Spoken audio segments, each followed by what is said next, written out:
AFR On Demand is brought to you by Breck Golf. Try Beaver Creek today, just 20 minutes from downtown Baton Rouge in the Zachary area. They've got a PGA Tour driving range, a short game practice area, 30 to 40-yard practice shots. It's a great place to chip and putt and practice if you don't have time for a full round. Book your tee time today, golf.breck.org, golf.breck.org. Playoff series, the Oilers will be starting goaltender Kelvin Pickard in Game 3 tonight against the Kings. Hey, it's your resident Super Bowl champ, Chris Canty. Coming up Monday, the NBA playoffs, the NFL draft are on deck, and I'll react to it all in my Upon Further Review at 6:30 a.m. It's Unsportsmanlike, weekday mornings at 6, right here on ESPN Radio, ESPN2, and ESPNU. Matt Moscona. I'm very important. After Further Review. Say it one more time. After Further Review with Matt Moscona. And here we go. Live from the Mercedes-Benz of Baton Rouge studio. Let's ride!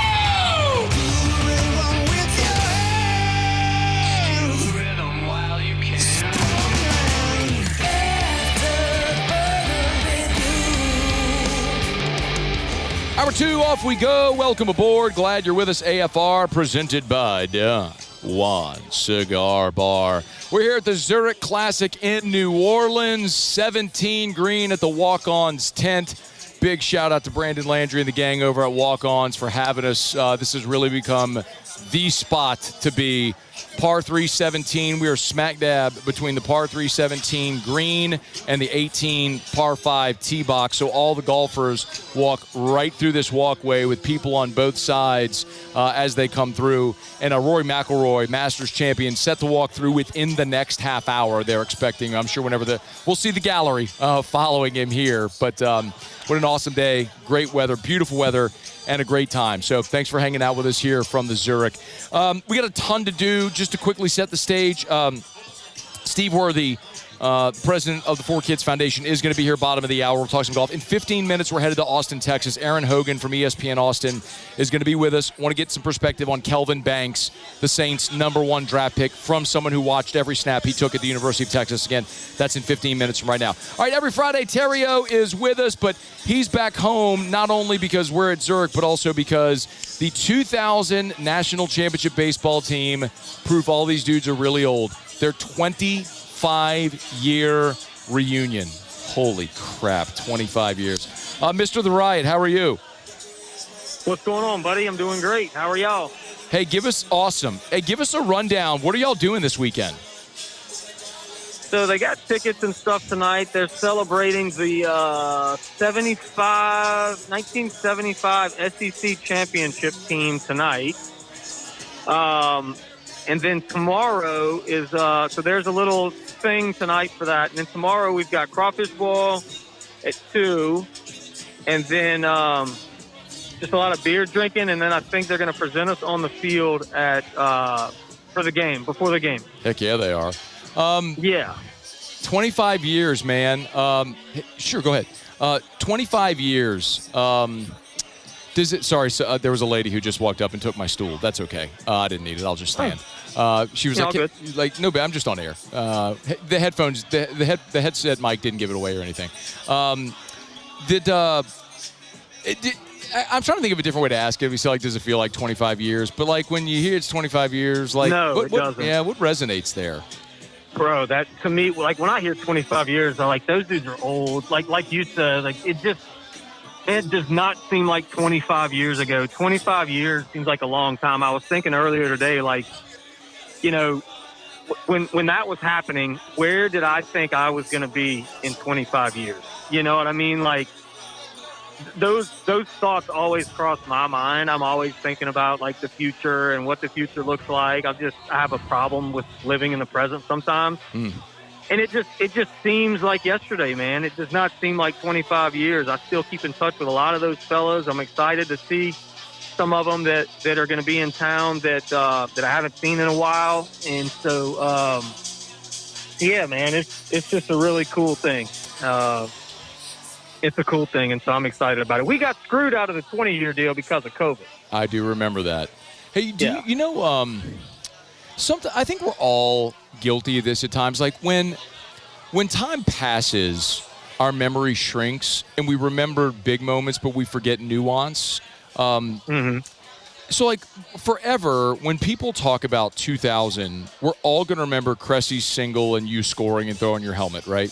Yeah. We're going to remember Ray Wright's catch over the fence in right field.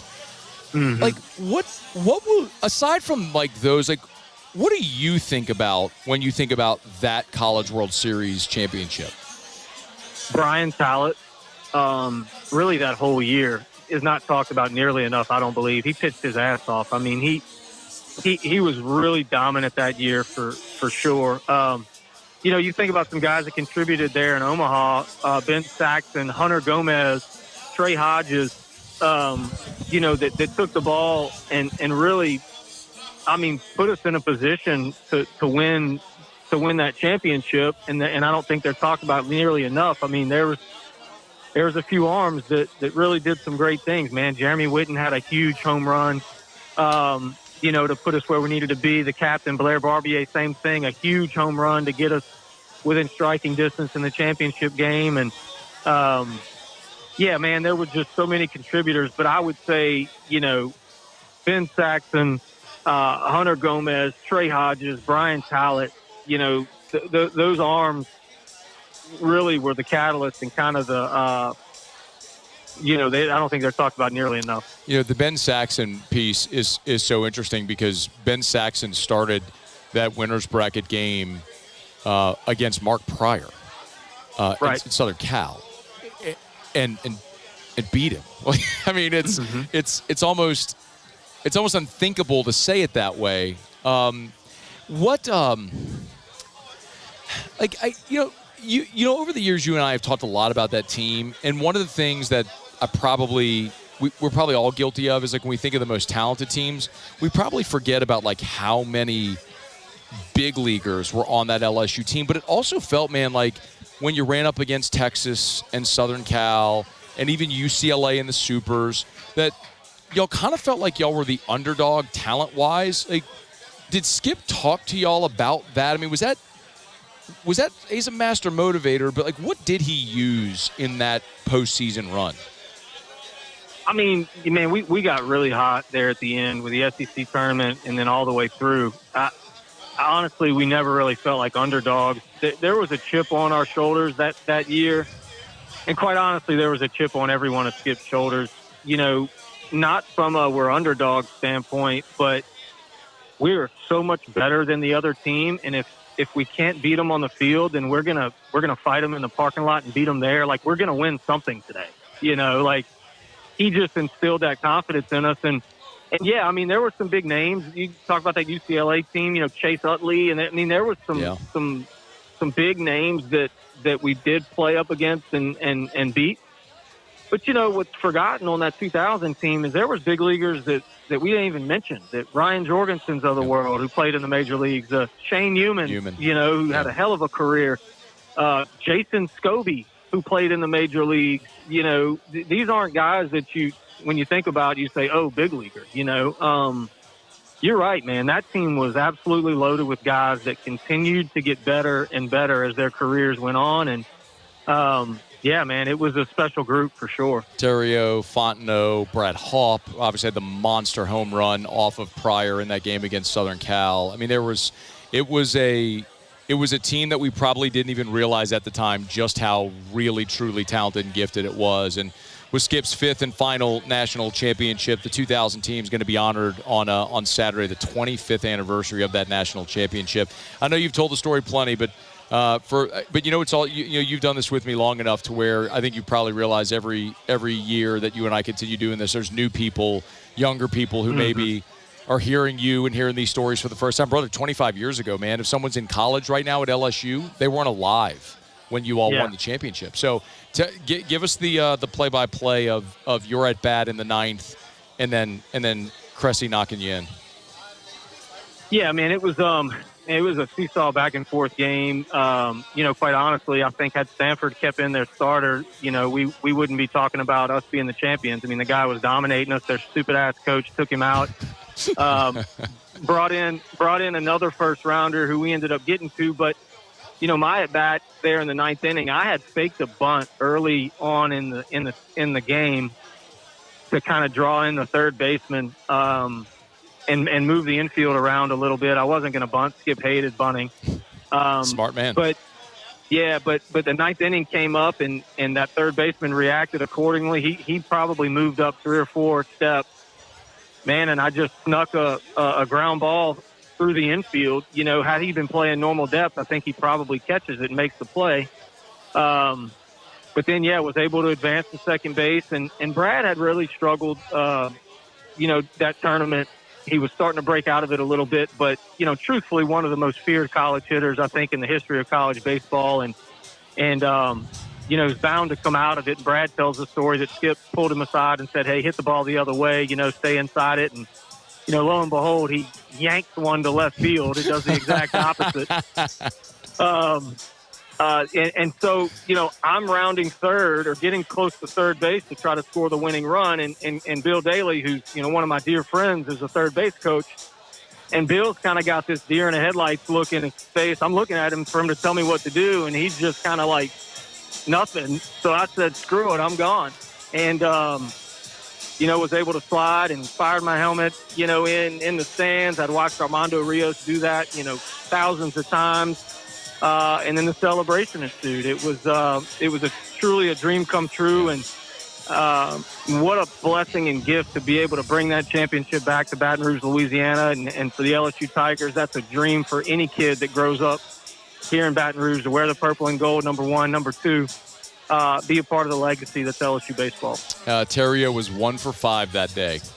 The one mattered. It was the one that ultimately led to the game-winning run. By the way, it was Jason Young and Justin Wayne were the pitchers from Stanford that day, and Wayne was the reliever that they went into, that Mark Marquez went to, and ultimately gave up what would be the game-winning run. Theriot is with us here as he is every Friday. The 2000 National Championship team is going to be honored on the field Saturday, so give them the ovation that they deserve.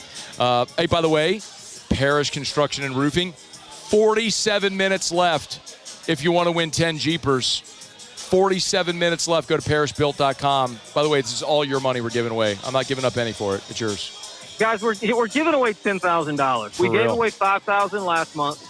Okay, we're giving away $10,000 this month. All you have to do is go to parrishbuilt.com, register to get a free roof inspection. Okay, we're not asking for anything. Just let me get up on your roof. And you're entered to win a chance to win $10,000. I will come to your residence and I will make it rain on you. 10 grand, no harm, no foul. Get the money, take a vacation, whatever it is you want to do with it. Go to parrishbuilt.com and register, please. Parrishbuilt.com. Again, we are cutting off the entries at 5 Central, so that's 47 minutes, and then we're drawing at 5:30 on the show today. So you have 40. If you have been hearing us talk about this, you'll be, I forgot. Like, you have 47 minutes, and then we're cutting off the entries. So go to parrishbuilt.com, parrishbuilt.com. Go ahead.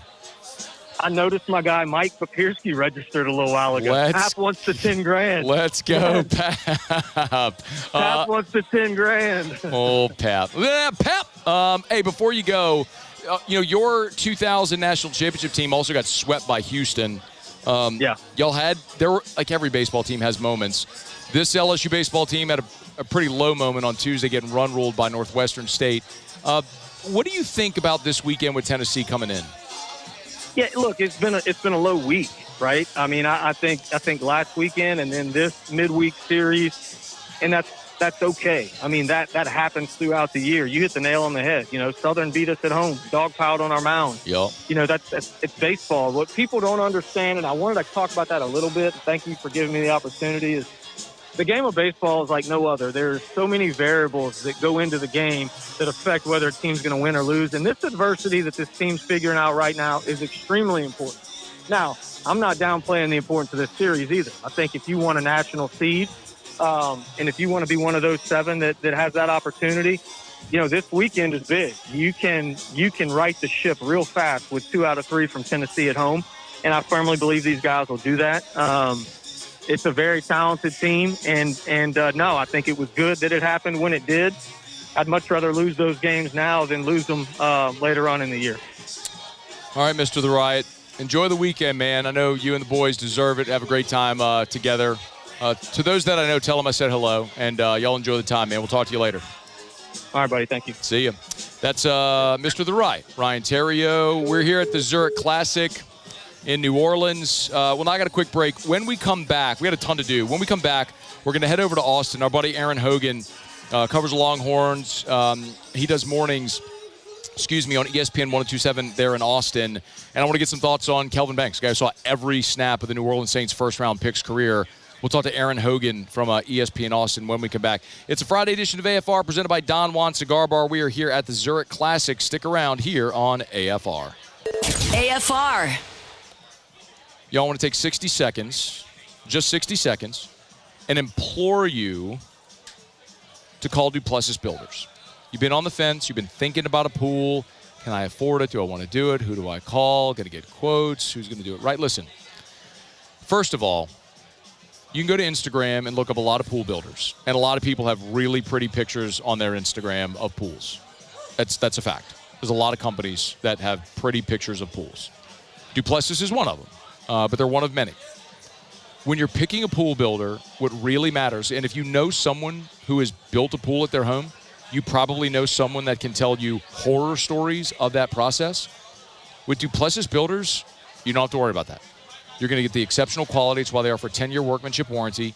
And Derek and his team will be through there every step of the way. They have a full book that explains the entire process before they even get started. You can go to the website, look at the Your Book tab at the top. It's duplessisbuilders.net, duplessisbuilders.net. After further review with Matt Moscona, presented by Don Juan Cigar Bar.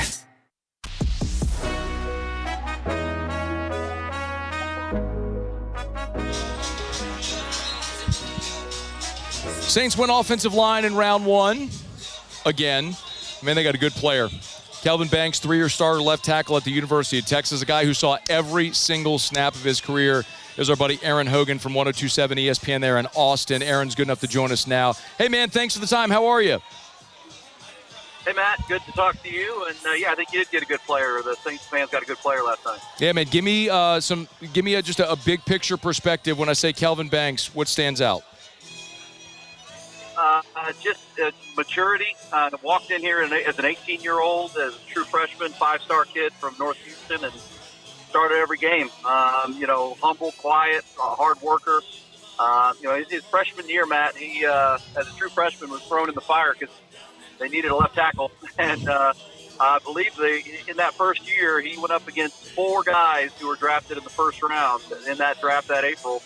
Will Anderson being one of them, Will McDonald from Iowa State, kid from K-State as well. 4 guys that went in the first round that year as pass rushers, and Kelvin didn't give up a sack as a freshman. And I just think he got better and better.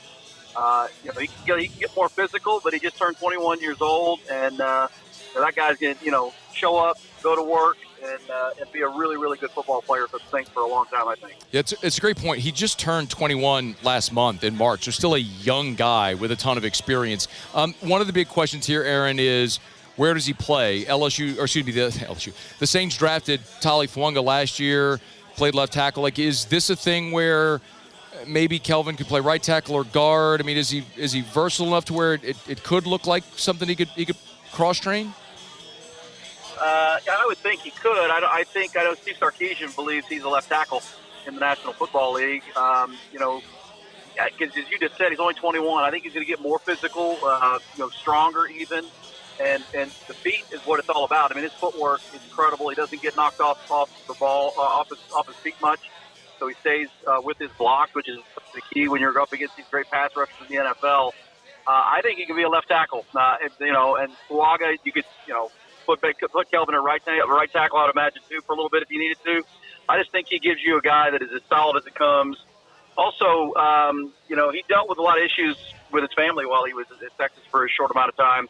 His mother got very sick, and Dad had to quit his job for a little while to take care of his mom, and he kind of provided for the family while he was here. So he's one of those guys that comes in with a lot of perspective, appreciation. But, boy, he was a 5-star kid that showed up here at Austin and played like one for 3 years. And I just think he could cross-train wherever you want him, but I think he can be a really good left tackle in the NFL. He's on Twitter at Erin Hogan, E-R-I-N, at Erin Hogan, ESPN 1027 there in Austin. Talk a little bit about Kelvin Banks, Saints' first-round pick. You did mention maybe the physicality. Erin, could you elaborate a little bit? Because, look, you talk about a guy that's the 9th pick of the draft. Obviously, he's a really good player, but everyone can improve. Where is the area, and how would you like to see Banks improve? Just what you said. I think getting a little more physical downhill. I do think one thing to remind your audience, Matt, is he only played 1 year in the SEC. And to a lineman we talked to at Texas, you guys know it very well. The SEC is a different beast than what the Big 12 was, and he played his first 2 years as a Big 12 player. And then this past season, I think a couple times you saw where he got up against some of those big daddies, war daddies in the SEC, and probably the first time coming out of high school and then 2 years in the Big 12 where he really got pushed back a little bit and dealt with some of that. I think, again, that's a learning experience for him. And he won most of his battles last year, but I think just the first year in the SEC showed you a little bit that he still got some work to do in the weight room, some of his technique, and just getting more of a pass blocking. I think he's going to walk in and be ready. But in the run game and getting physical, he's got the ability to get outside and be athletic enough on those outside zones or whatever he needed to do. I just think a little more physicality. He's got plenty. He'll learn how to do it. I just think this just 1 year in the SEC showed he's got a little bit of work to do on that side of his game. Erin, was there you always talk about players. You talked about this just a smidge, but I want to ask you to elaborate. Whenever there's a young person who all of a sudden comes into fame and money, you wonder how that might affect them. The NIL era kind of changes this, right? Because a lot of these guys have already made money. But can you elaborate maybe just on a little bit of Kelvin's personality? You talked about taking care of his family, but maybe how he's interacted with teammates or things in the community maybe that he's done with the type of person that the Saints are getting? Well, I mean, I'll just tell you what Steve Sarkisian said when he put, this week when we talked to him about Kelvin. He said, he tells, his incoming players, if you want to be a great player, do things like Kelvin does. Act like Kelvin is kind of how he does it. He can't say enough about him, and I think that's across the board. I know a lot of folks who have worked with Kelvin in the NIL space that aren't, football coaches, and they all, he shows up on time. He's doing his part in charitable stuff that they do, and couldn't be more humble and kind. I mean, that's the kind of guy you're getting, and I think you heard Kellen Moore say it last night. I mean, our kind of guy was kind of that Chris Peterson mindset from Boise when he was there and in Washington. I think, obviously, on the staff in New Orleans, Bo Davis now and Terry Joseph would tell you that's just what that kid does. He shows up, goes to work, humble, quiet, and, he's not going to be a problem off the field, I promise you. New Orleans won't be a problem for him. That's a great point, too, about Bo Davis and Terry Joseph, having had that firsthand experience with him there in Austin, something we didn't mention. Hey, there's a lot of talk here that maybe the Saints might go back-to-back years with a Texas player in the first round, maybe Arch next year. 1 to 10 are odds that you think Arch Manning is in the NFL draft next year? I broke up for quick. Oh, you sorry. Got me, Matt? Yeah. Do odds you think that Arch is in? We're asking if a lot of people here going, hey, draft Arch next year, right? Get your quarterback next year. Odds you think Arch, 1 to 10, is in the draft next year, or does he return to Texas? Where does he fall on that sliding scale? I would say right now it's probably 60-40. He's back for a second year. I mean, that's all indication he's getting. Texas could, take that next step, and, he decides he's had enough and he's ready to go. But everything he said to this point on this, is a degree in the business school, and he wants to be the starter at Texas for 2 years. I would give that about a 40% chance that it could change, but right now I'm going to listen to Arch and go with 60-40. He stays for 2 years. He is Erin Hogan from ESPN 1027 there in Austin. Good enough to join us. Get him on Twitter, X, whatever you want to call it, at Erin Hogan, ERIN, at Erin Hogan. Erin, I appreciate some perspective, man. Thanks as always for the time. All right, man. Thank you, Matt. Anytime. All right, be well. We'll catch you soon. It's After Further Review. Hey, we're brought to you by Parish Restoration.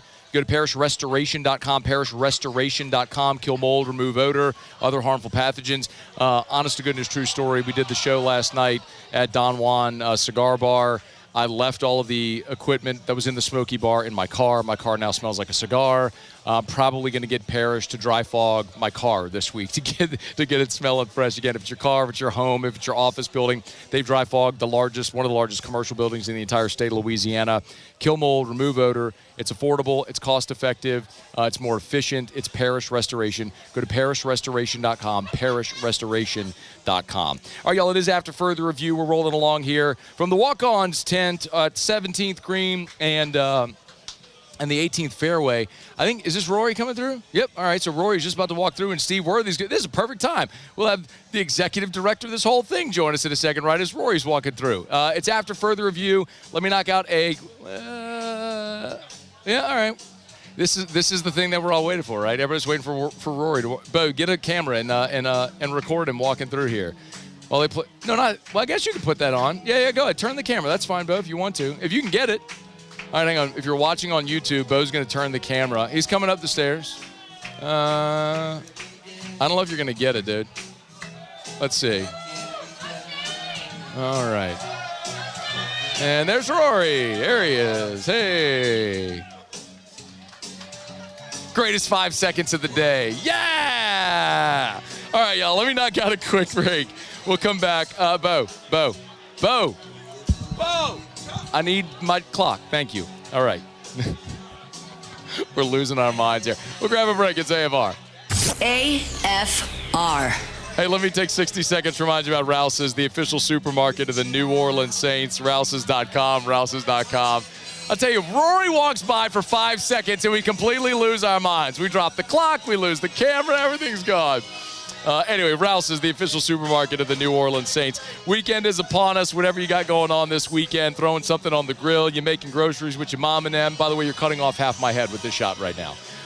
Rouse's.com, Rouse's.com. Get by Rouse's, the official supermarket of the New Orleans Saints. We have completely lost control. I tell you what. But I do love Rouse's. So you can download the Rouse's app. You can go to Rouse's.com. You go to Facebook, look up all their specials that they always have going on over there, which are awesome. 70 locations from Lake Charles to Orange Beach, Alabama, and points in between. Get on by and see our friends at Rouse's. Full Slab Fridays for $11.99. Full slabs of ribs and the 3-day sales going on right now through Sunday over at Rouse's. This feels like home. After Further Review with Matt Moscona. Presented by Don Juan Cigar Bar.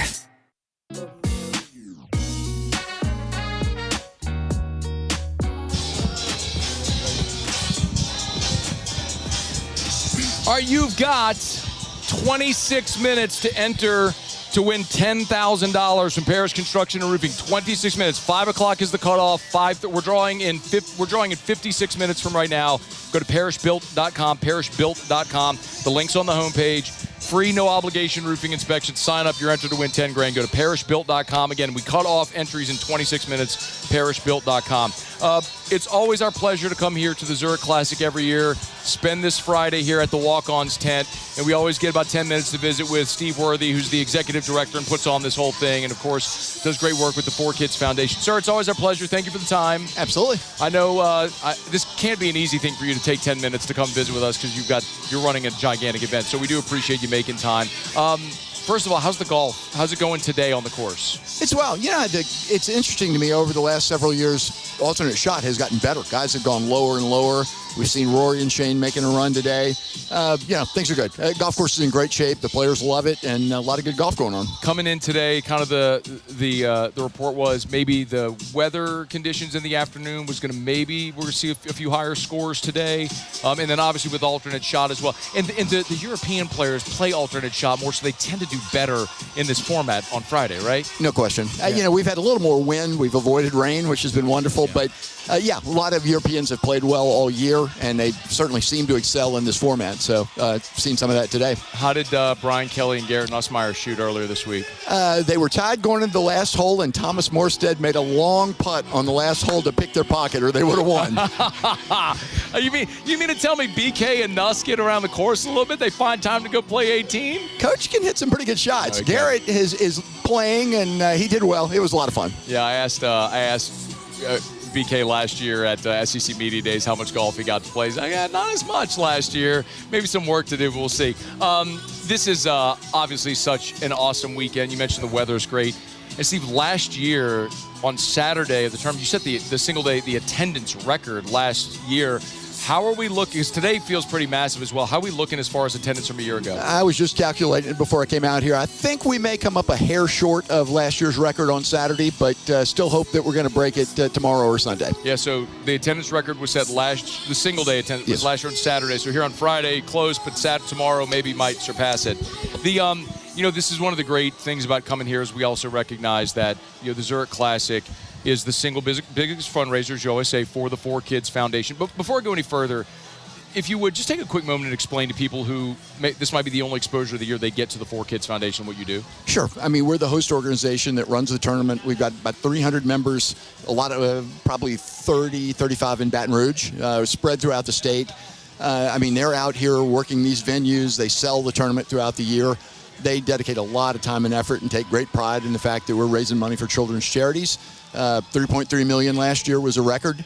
Very excited about that, and absolutely look forward to trying to beat that this year. $3.3 million to children's charities. By the way, that's children's charities, not certainly in New Orleans, but all over the state. 100%. We're, we get a lot more support from Baton Rouge, seems like every year, and we're trying to give more and more in Baton Rouge. We're 250, 300,000 in Baton Rouge and growing. Like here we are at Walk-Ons. I would certainly consider them a Baton Rouge company and fun place to hang out. And we're, they're a big part of our growth, and I want to continue that. Always encourage people, man, find time one of the days of the tournament or all to get down here if you've never done this. And it seems like, Steve, every year when I come in, even like last year, that part of the Walk-Ons tent wasn't there last year, right? That's a new addition, It right? is. Yep. Continues to expand. I would assume that's a big part of the process going throughout the year is continuing to find how you can make this even more appealing every single year for the patrons. For sure.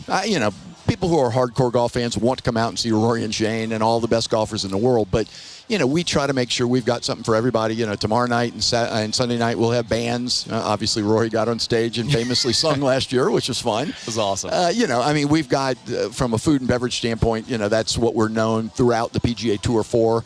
For those who aren't all about the golf, they can come out and have found, it's a big festival. People come out and have a great time, and we encourage people, like you said, to come out and give it a shot. Where else on the 17th green are you going to have Joel Setoun, the Go DJ, out here blasting tunes on the group just behind the par 3 green on 17? It's awesome, man. If people want to come this weekend, obviously you can get GA tickets. I'm sure, are all the premiums, everything sold out? A few things still available on Sunday. Okay. Saturday sold out, and like you said, general admission are still available. You can always get that. ZurichGolfClassic.com. ZurichGolfClassic.com. ZurichGolfClassic.com to get your tickets. Get on there. It's beautiful. It's going to be a beautiful weekend, too. Y'all were really blessed with great weather, which you always need. I'm going to let you go. I know it's a gigantically busy weekend, so thank you, as always, for a couple of minutes. Good luck the rest of the weekend. Thanks for having me. That is Steve Worthy here from Fore Kids Foundation. It is After Further Review. Glad to have you hanging out with us here as we wrap up hour number 2. Musso Tigers and the Pros coming up here in just a smidge, and also coming up in hour 3. We got a lot of ground still to cover. Mintz is going to be here in about 20 minutes. We will get through our best bets for the college baseball weekend. We'll talk a little LSU, Tennessee, which is coming up.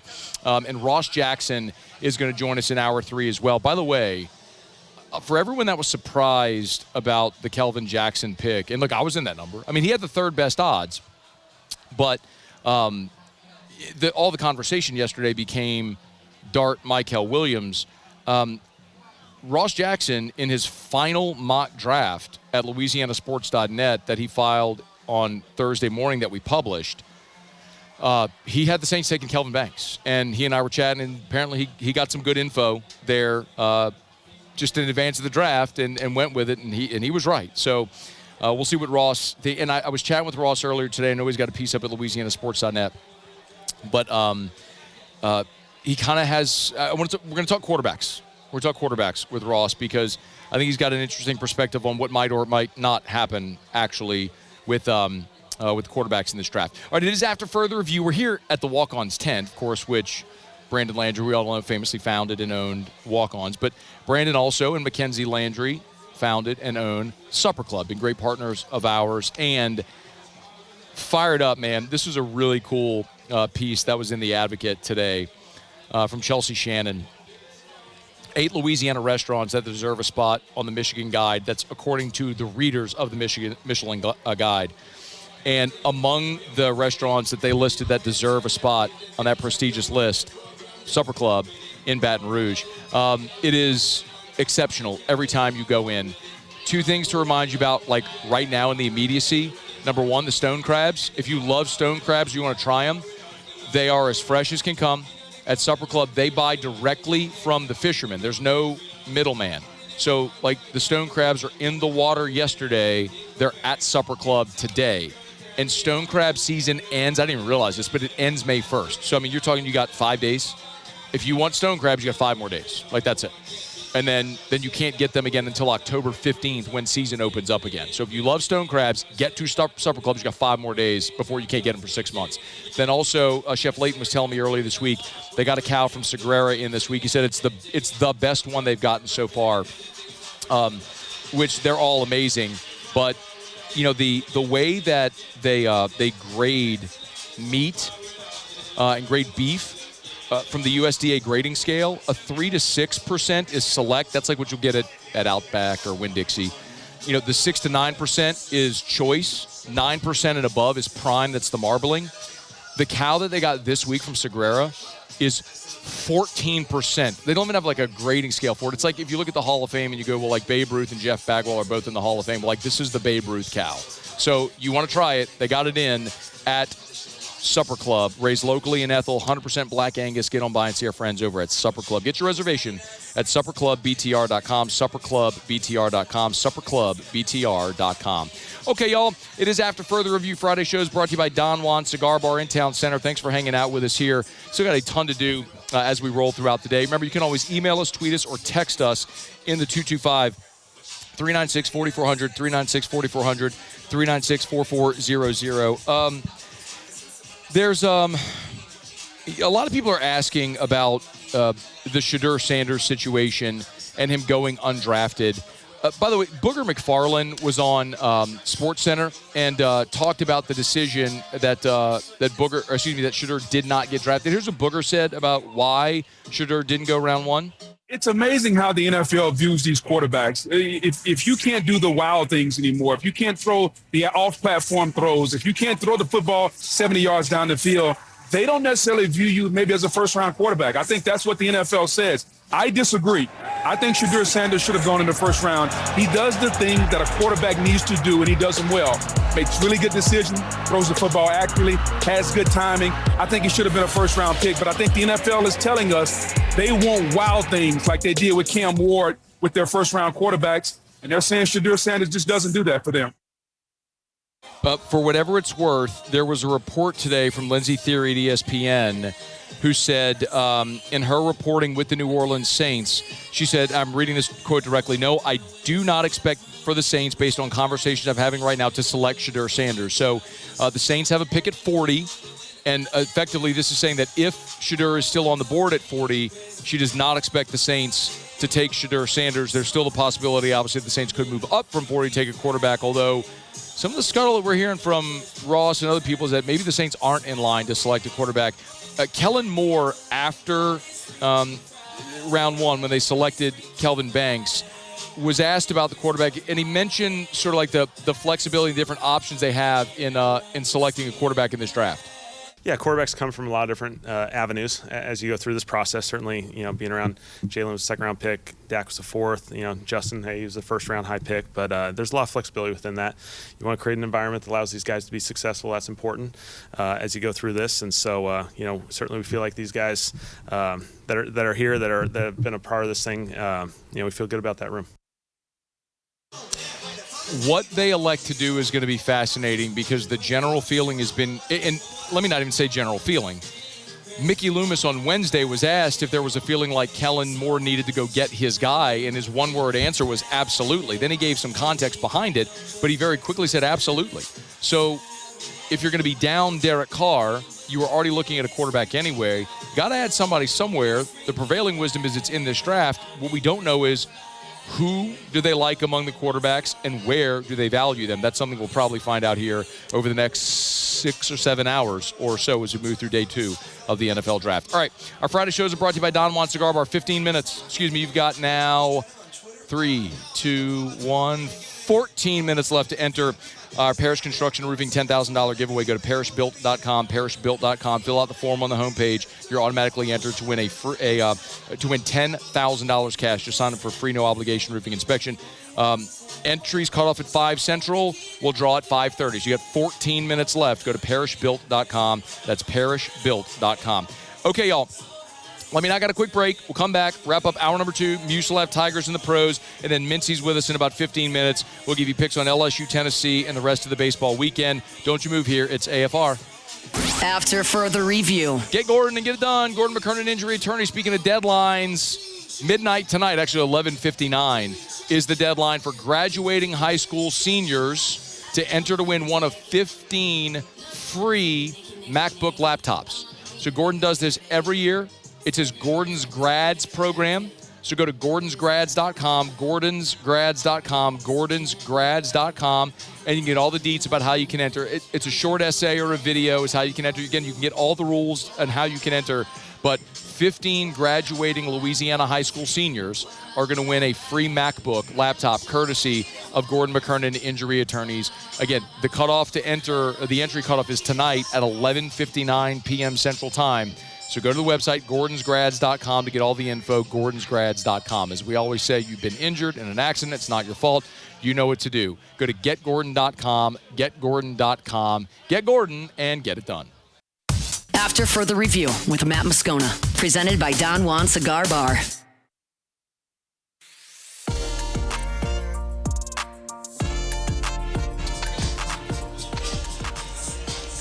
Wrapping up hour number 2 here from the Zurich Classic Friday shows are brought to you by Don Juan Cigar Bar.